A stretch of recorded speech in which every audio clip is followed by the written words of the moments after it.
We go. Excellent. Okay. It's Tuesday and we're talking On Tuesday. on Tuesday. Feels so much more casual than I usually am. Like I very purposefully did not do my makeup and do my getting ready. I've been working the yard. Okay, I've been obsessed with yard work lately. Uh, I can't relate to that at all, so please tell me more because that's fascinating to me. it's new for me.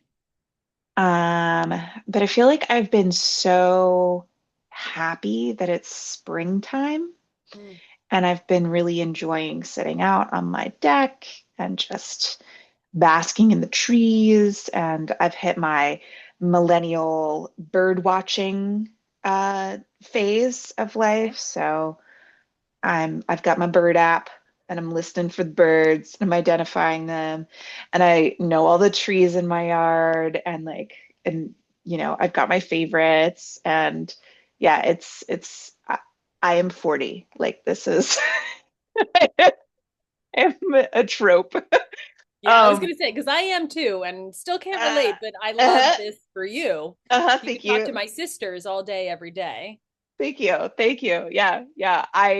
I love it though. I am so pleased with it. But I think with this has come looking at things and going, oh, I want to pull this vine out, or I want to, manicure this piece of the yard. I want to be able to, we're working on a tree house, and so I'm trying to, kind of figure out the yard as it relates to the tree house. And I have just started it it's so like it makes me feel accomplished to go out there with like the leaf blower and the clippers and my mom let me borrow her handsaw. That's really empowering right there to just go out and be like, no, yee, cut down a little pine that's dying and it's like I don't want that pine to grow there. It's like they're tiny and just sprigs, but I'm like trying to cultivate the oaks and cultivate the beech trees and the tulip poplars um and cut down the little sprigs, and I don't want any gums. And so today is election day, and Right. so my kid is out of school, so Kiernan and I have been like parenting, and neither one of us really scheduled a lot of work today. I was like, I'm going to do this, and that's about it.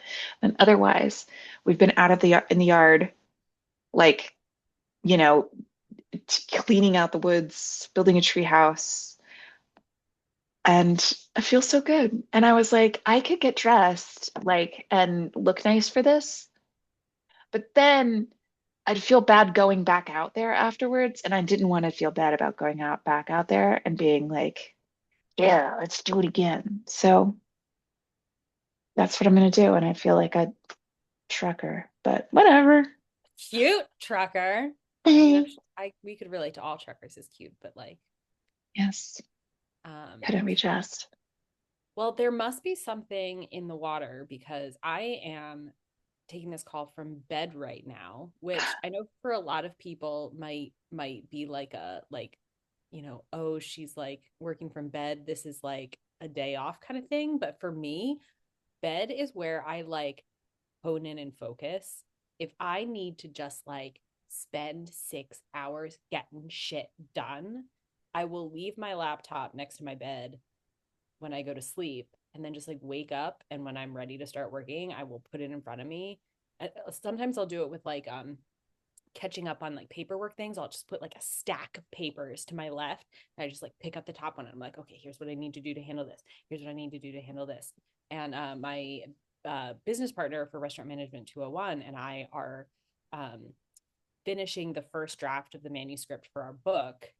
And I keep not honoring the time that I say I'm going to like get it done. And we're like coming down to the wire. So I told my husband, so I was like, I need just a day. I need 2 days, Tuesday and Wednesday. I need to just like focus. Mhm. So same kind of thing where I was like, should I like go back out to my office with like its nice, not a background, but like my walls with Mhm. stuff on them, and be standing up and like do something with my hair and do some more than just wearing this like sweater that's cozy in my bed. And I was like, nope, because when this is finished, I got to get right back to writing. So I'm going to be right here.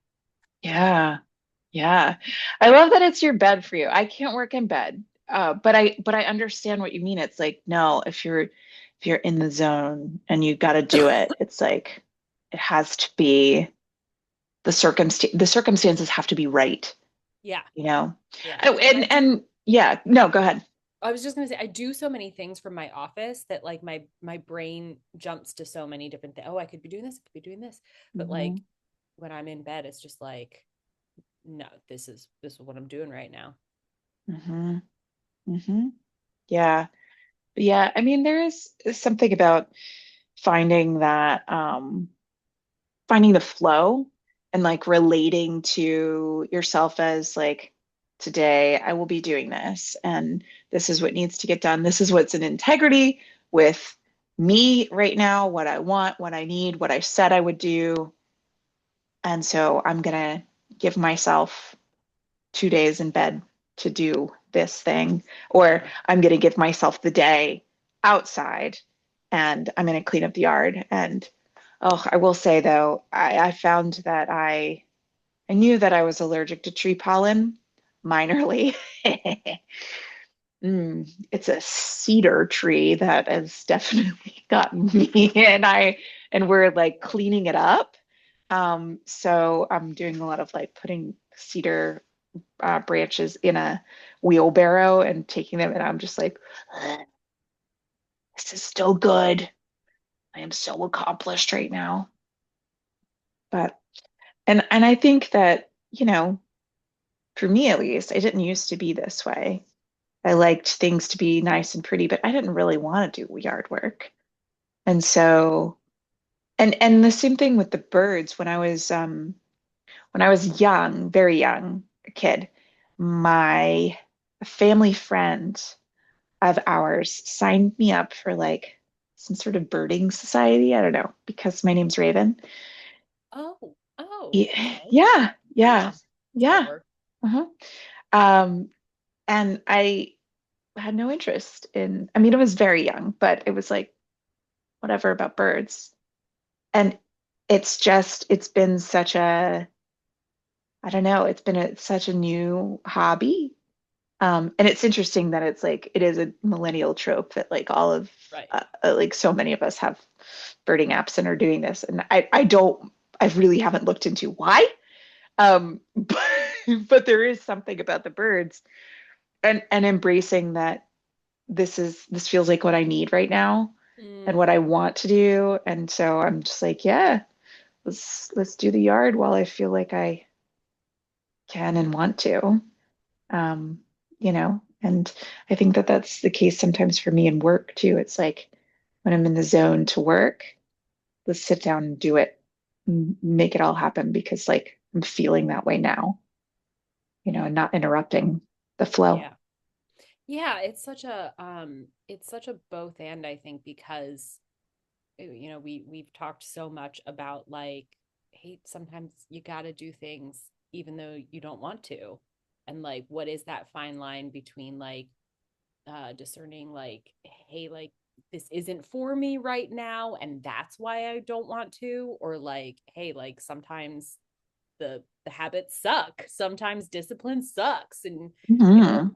to have the things that you want, you just have to like empower it and create it in a way that works for you.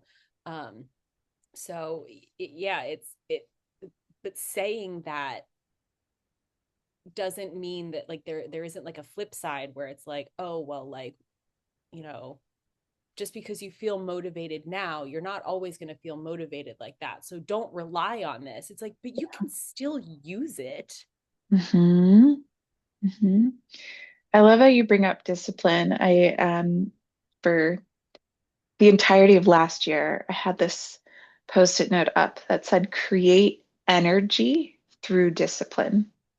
Oh, Yeah. and it was one of those things. I mean, I had always looked at discipline as making me do something that I didn't want to do.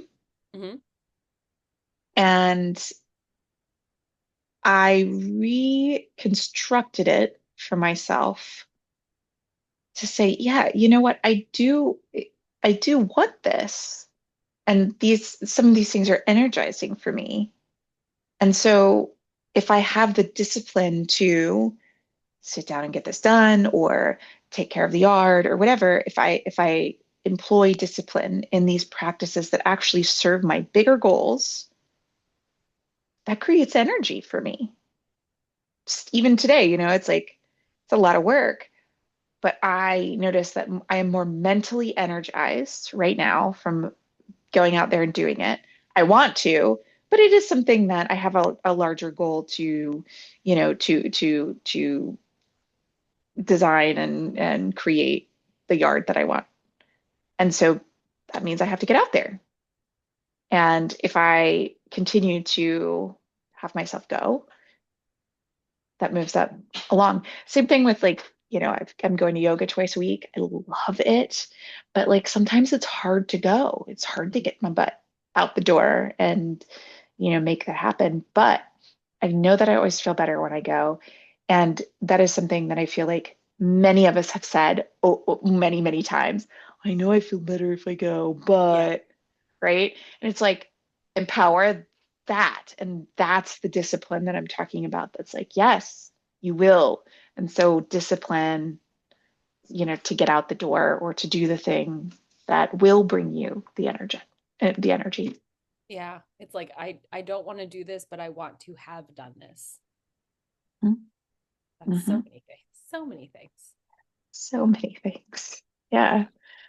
Yeah. And also just not making it mean anything about you, right? Like being able to, I love that you're sitting in bed. I just do. I really do. It's like, yeah, it's what I need to get this done. This is what I need. Yep. It's my process. Yeah. Yeah. And I Hmm. like fully recognize that if I don't want to do this every day, even though like kind of I do, but like even though I've never tried, I just have this like it feels like a deep knowing that like if I tried to be like, well, if I can focus, then why don't I just do this every day? It would lose its potency. I'd find I'd like other things would creep in and then I'd lose this focus space.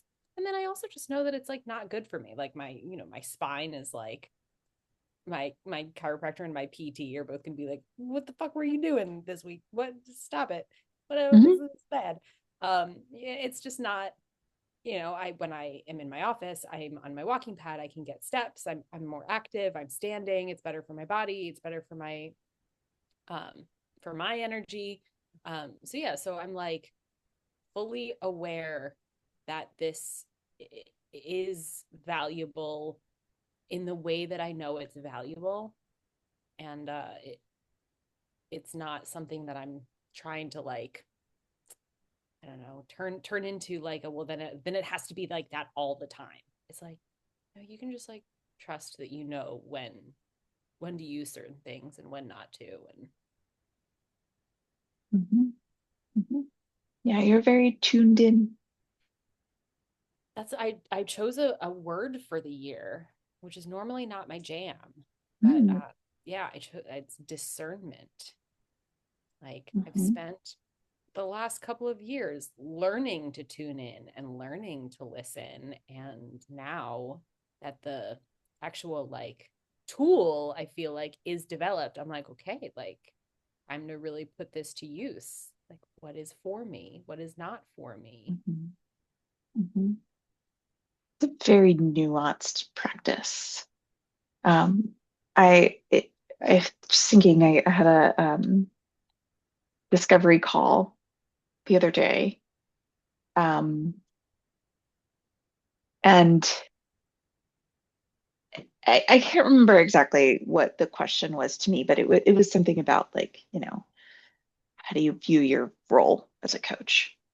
And it talked about right, building tools and saying, okay, so you're run by survival mechanism, essentially, right? Automatic behaviors that you built, you know how to do you Mm-hmm. know how to walk through the world the way you walk through the world. And I think about what I do for people, with people, partner with them to do is to learn new tools, not so that you scrap all your old tools, but so that you know how to use these other things, right? Because you're walking around with your hammer and it's your favorite and it's great and you're happy with your hammer and you're using it with screws. And I'm just like, hey, have you tried a screwdriver? And you're not really sure how to use a screwdriver yet. And so we practice that. And then if you are out in the world and you know how to use a screwdriver and you know how to use a hammer, you get to choose then. Mm-hmm. Mm-hmm. Yeah. And maybe you do want to use that hammer for that screw. I don't know. Right. But Yeah, the empowerment is in the capacity to choose, not the choice.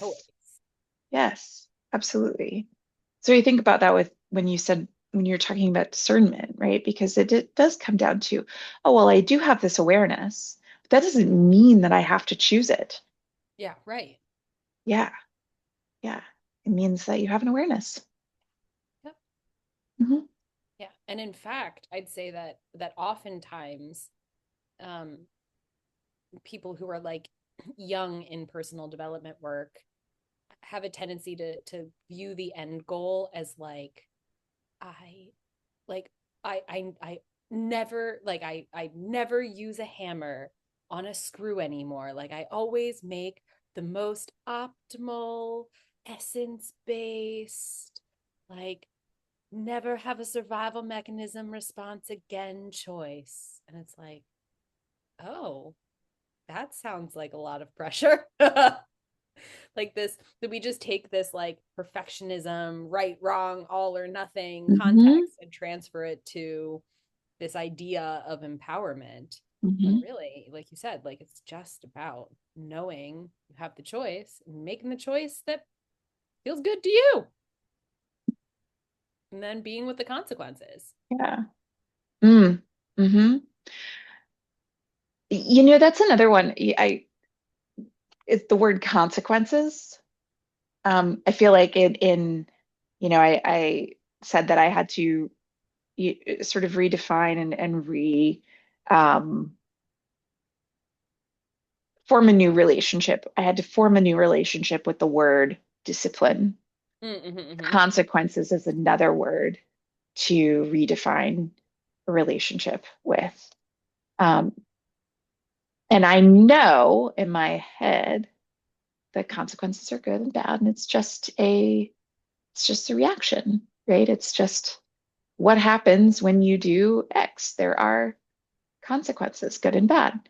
And yet, it is still hard to sometimes make a decision. You're like, what about if there were bad consequences? You know, what if it was wrong? I don't want to.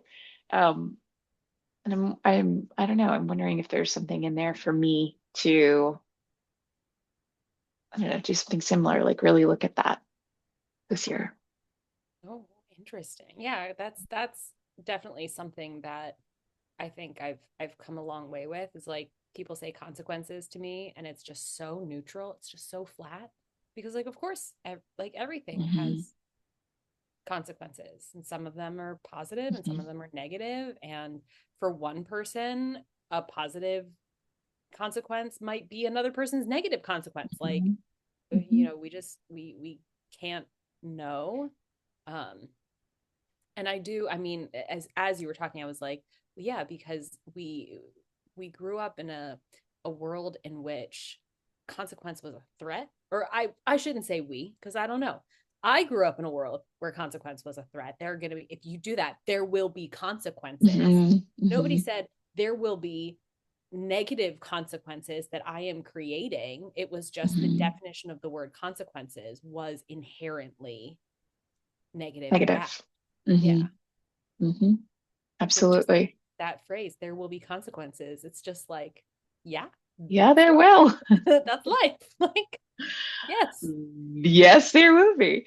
Yeah, and it is interesting, parenting too, because it's like my child does things, and I am like, there will be consequences.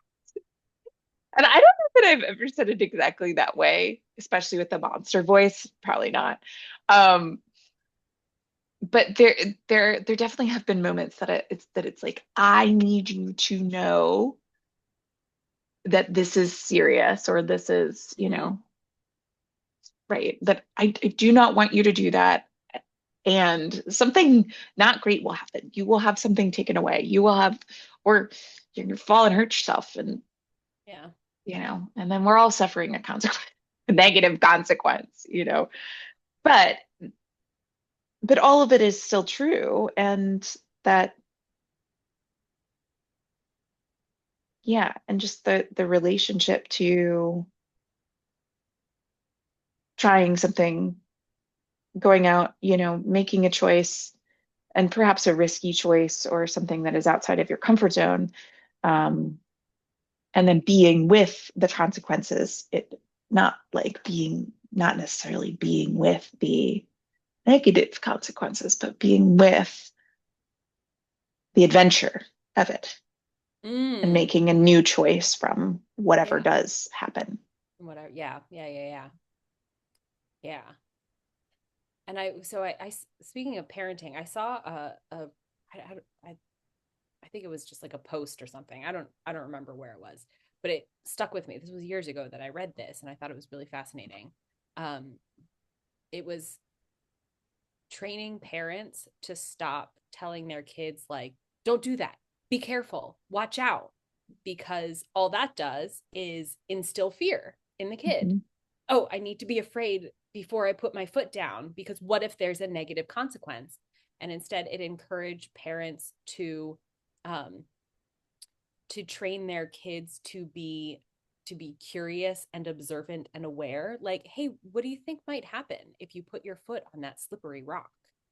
Oh, I might slip and fall. And so it builds this world where that's still a negative consequence for a lot of people, but we're not creating this survival reaction that has us like tense up and fear and choose from a fear-based place. We are instead choosing from a place of like, oh, let's think about what the consequences might be here. Are they worth the risk? Because I mean, I know a lot of kids where it's like, yeah, I might slip and fall, I'm gonna do it anyway. Yeah, Yeah, and I think yeah, that we need some more of that as an adult. I might fall on my face, I'm gonna do it anyway because what's on the other side will be worth it. yeah. Well, and in all of this, as you're saying that, it's like, woof. I've seen a lot of that, and that is, I feel like parenting. That idea has been very in my space for a couple of years. That don't say be careful, don't say watch out, don't say, right. Just what you said. And it's been very hard for me Mm-hmm. and my husband to do it. It's like, I will say, I have said, I am the mom on the playground being like, be careful. And the other moms, there have been other moms being like, are you looking at where you're putting your foot? And I'm going, don't do it. And I noticed it, and I'm like, Dad, Raymond, you're doing this. Negative And consequences of your negative consequence talk. yeah, yeah. Um, and and Ryan, I need to have grace with myself, and I have to employ that to be like, it's fine. You're okay. She's okay. If anybody's judging you, that's on them. They can tell their Mm-hmm. partners later about the crazy woman that's telling their kid to be careful these days, right? Like whatever. Okay. So one is grace, and two, sometimes it is just very hard for me because the world goes so fast.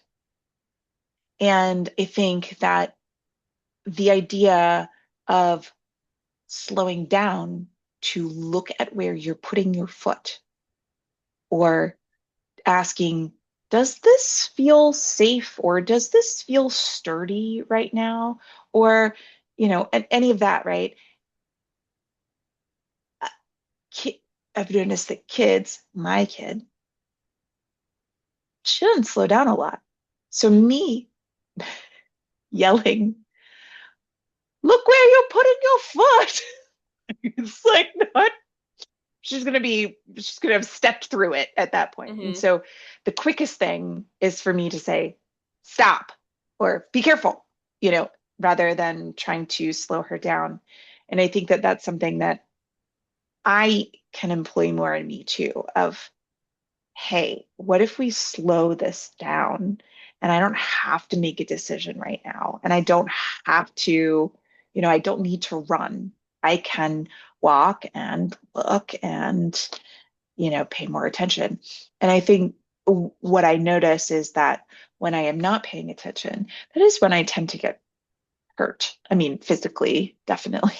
I'm like, oh, I didn't pay attention to that thing. I tried to rush and I've tripped over or smacked myself in the leg or whatever because I was going too fast. And I feel like it's a good message from the universe to slow down in those. Well, and non-physically as well. Like the thing that came up as you were saying that, I was thinking like, how many times have I fallen back into old rushing patterns of like somebody wants to put time on my calendar and I'm like, oh, I better say yes to them rather than being like, you know what? I can slot you in 3 weeks from now. And then next thing you know, I'm like, oh, Hmm. why did I? That's right. That's right. I was going to slow down and take time to discern and find alignment of like what truly works for me. Hmm. And I forgot. I forgot, and I just rushed ahead. Uh, Hmm. but the thing that the other thing that came up for me as you were talking is um, just like what a a coaching conversation that is talking about Eland moving so fast is like, yeah, that's why we coach. That's why we have Hmm. conversations in which we purposefully drive up and look at what is the survival mechanism reaction going to be, because the Hmm. time to do it is not when you're on the playground sprinting across the boards in your bare feet. That's not Hmm. the time. You're in it. You can't hear, you can't slow down, you're in it. I think that that's also an aspect of gentle parenting. It's like, don't try to have a conversation with your kid about what they're feeling when they're screaming and punching you. That's not the time. It's when we're regulated and we're able Hmm. to look at things kind of more objectively and empirically, and that is the space that coaching provides.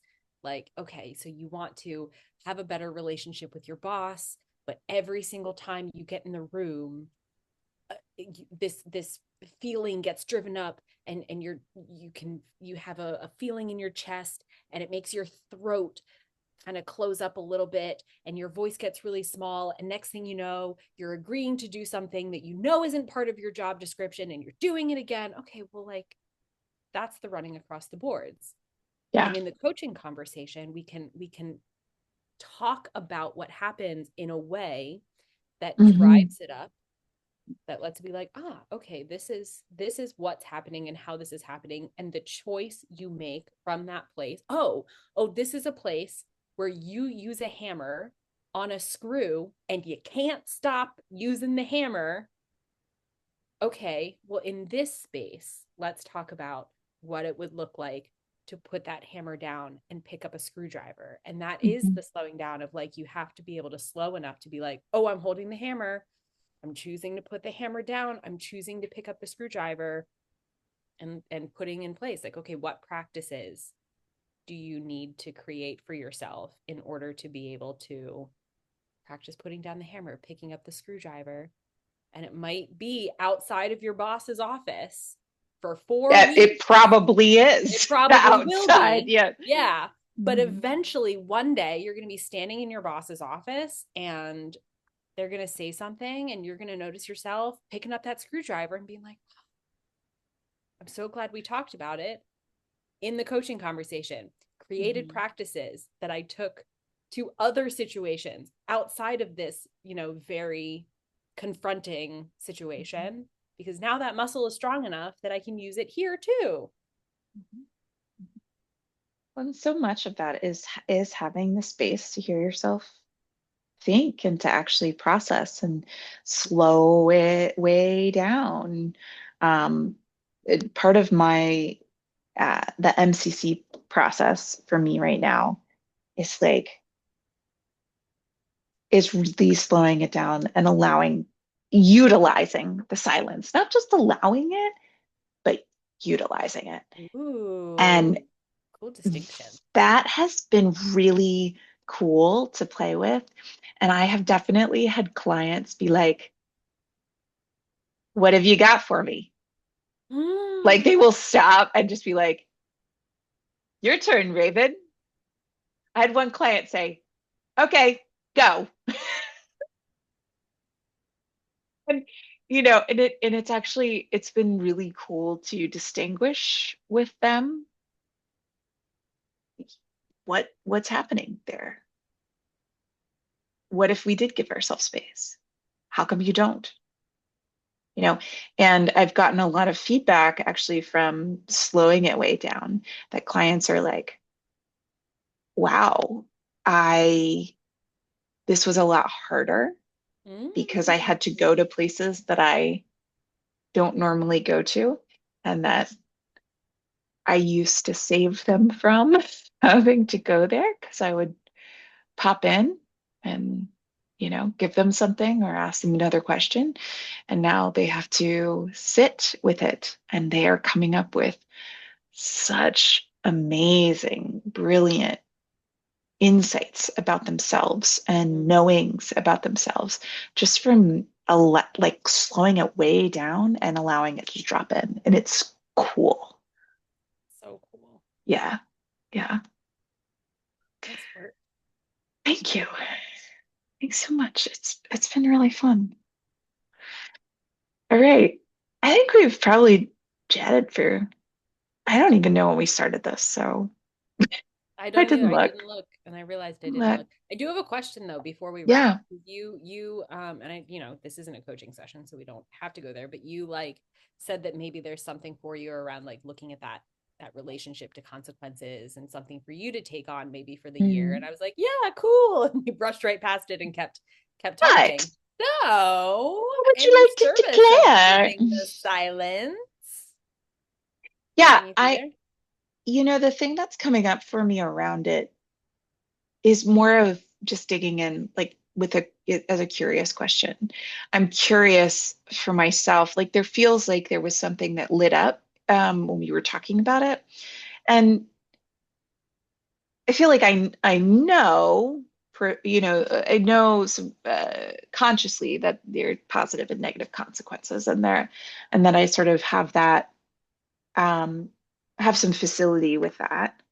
And I'm wondering what I am avoiding doing because there could be negative consequences. Mm, If there's something that's like actually I need to empower from a more braver from a braver standpoint or with more courage instead of being in fear of those consequences. So I'm not exactly sure what the practice is yet, other than I would like to keep thinking on that and noodling on how consequences play into what I'm doing right now.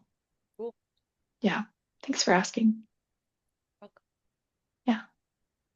Space to All slow right. down. Give yourself some silence. Yes, it Good is. insight. Yeah. Cool. Okay. We'll All talk to you right. next Tuesday. Talk to you next Tuesday. Okay. Maybe I'll be like showered by then or not. Or not. Uh,